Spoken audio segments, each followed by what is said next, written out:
இனி ஸ்நாக்ஸ் கேட்டால் வெறும் 3 பொருளில் ஈஸியாக ஹெல்த்தியாக இப்படி செஞ்சு கொடுங்க. அதுக்கு வாணல்ல 1 கப் அளவுக்கு வேர்க்கடலை சேர்த்து நல்லா வறுத்துக்கங்க.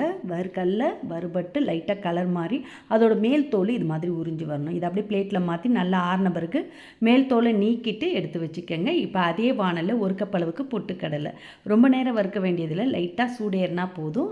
அதையும் பிளேட்டில் மாற்றி ஆற விட்டுட்டு இப்போ அதே வாணல்ல 1 கப் அளவுக்கு பொடிச்ச வெல்லம், 1/4 கப் அளவுக்கு தண்ணீர், வெல்லம் கரையிற அளவுக்கு தண்ணி ஊற்றுனீங்கன்னா போதும். வெல்லம் கரைஞ்சி கொதி வரட்டும். இப்போ மிக்சர் ஜாரில் வறுத்து ஆற வச்ச வேர்க்கடலை தோல் நீக்கிட்டு சேர்த்துக்குங்க. பொட்டுக்கடலையும் சேர்த்து கொஞ்சம் கொரப்பாக பல்ஸ் மோடில் விட்டு அரைச்சி எடுத்து வச்சுக்கோங்க. இப்போ வெல்லம் கரைஞ்சி நல்லா நுரைக்க கொதி வந்திருக்கு. கம்பி பதெல்லாம் தேவையில்லைங்க. இப்போ இதில் 1 டீஸ்பூன் அளவுக்கு நெய், 1 சிட்டிகை உப்பு, 1/2 டீஸ்பூன் ஏலக்காய் பொடி சேர்த்து நல்லா கலந்துட்டு அடுப்பு லோ ஃப்ளேமில் வச்சுட்டு இதில் அரைச்சி எடுத்த வேர்க்கடலை பொட்டுக்கடலை பொடி சேர்த்து நல்லா கலந்திங்கன்னா நல்லா திக்காக உருண்டை பதத்துக்கு வருங்க.